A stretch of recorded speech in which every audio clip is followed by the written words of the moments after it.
write a page, you take a week. I see the end before you even speak. Check. You're still debating, I'm 10 steps ahead. By the time you blink, I've already fled.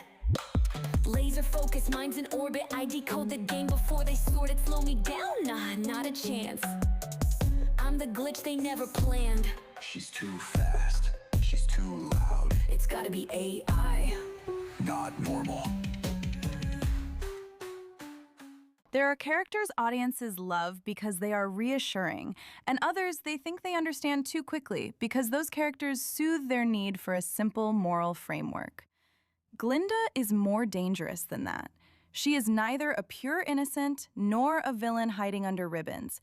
She is something far more unsettling, living proof that a system does not always need monsters in order to survive. Sometimes, all it needs is charm.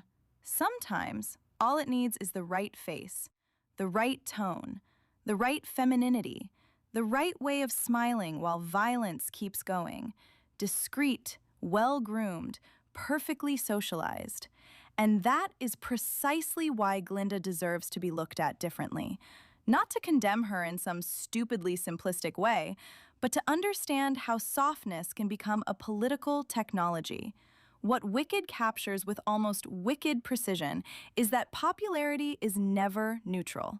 It rests on codes. Glinda instinctively knows how to be legible within her world. She understands its expectations, embodies them, smooths them out. She is beautiful, likable, socially gifted, light enough to be loved, bright enough not to seem ridiculous, and above all, compatible enough with the existing order never to threaten it head-on.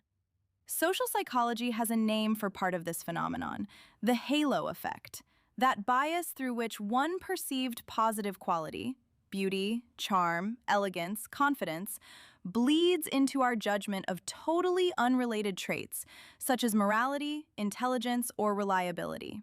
Put simply, a person who is pleasant to look at or pleasant to be around often seems better than they necessarily are. It is absurd, obviously.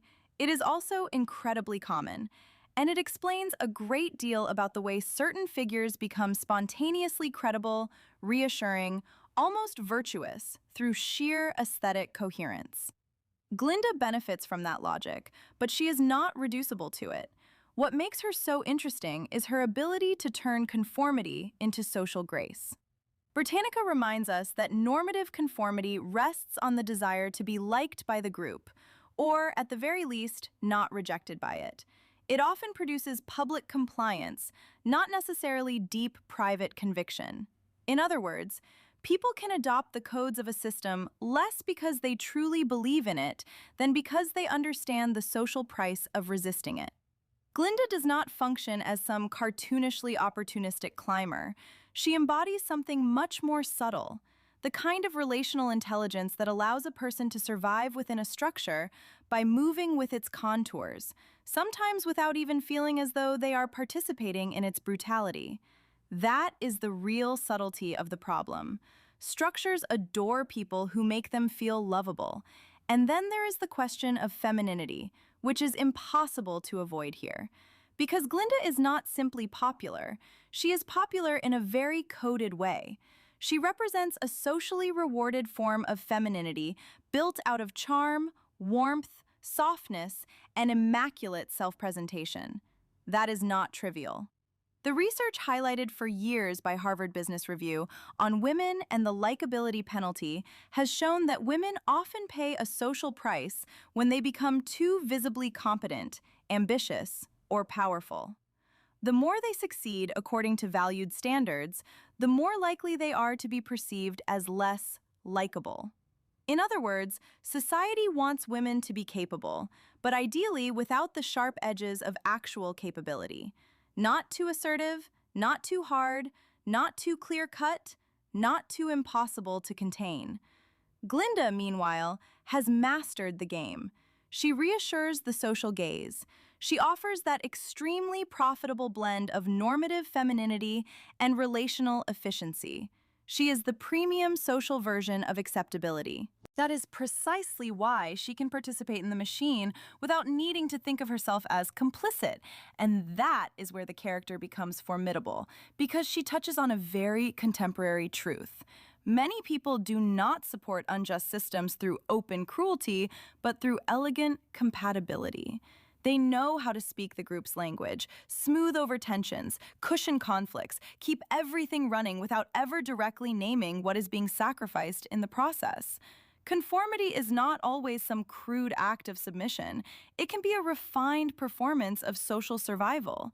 It also aligns with what Kohlberg described in one of his stages of moral development as an orientation towards social approval. Being a good person in the sense of someone who maintains the group's affection.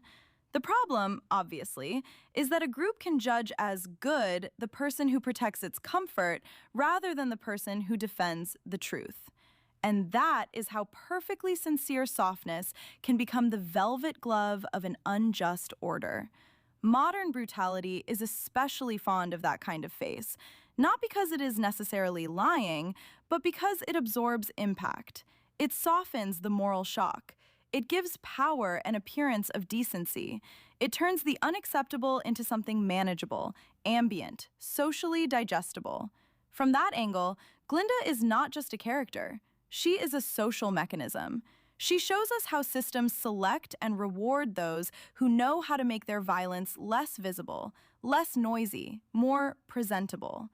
We like to believe history is driven by great monsters and great heroes.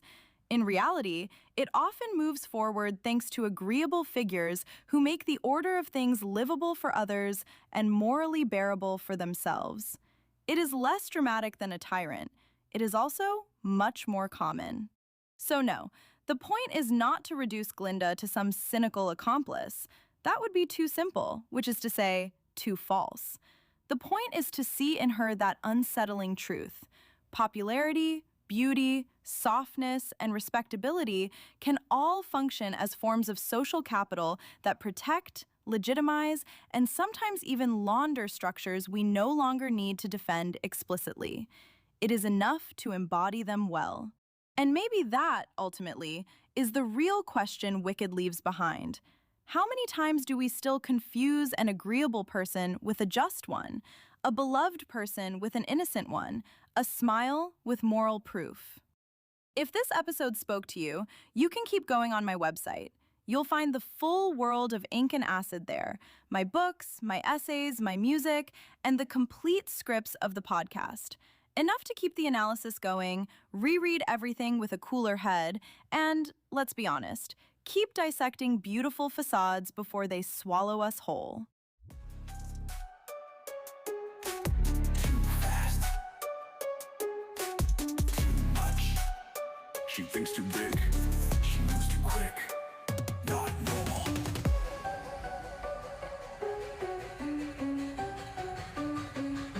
I write a page, you take a week.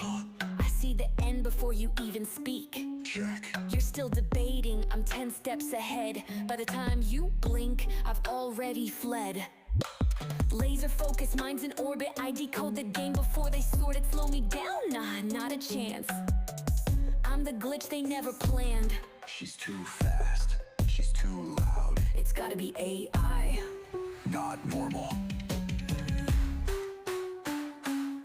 Who am I? An error, a misfit, a shadow they fear. Who am I? Too quick, too sharp, or just too clear? Who am I? A tempest coated in fire and steel. Who am I? I'm me, and that's too real. To a slower flow. Confidence dripping in every line. They say I move like I don't belong. I build worlds while they sing the same song.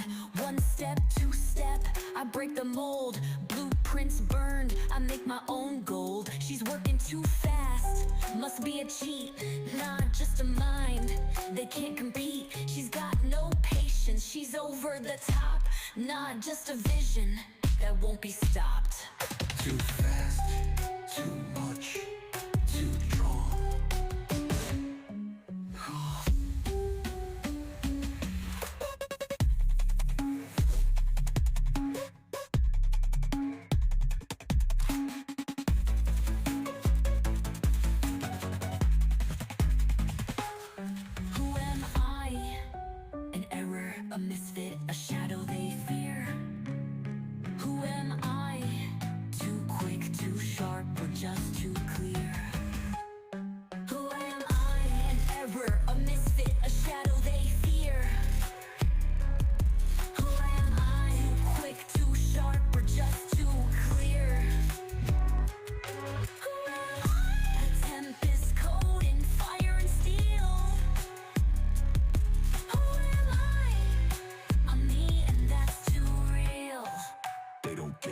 they never will.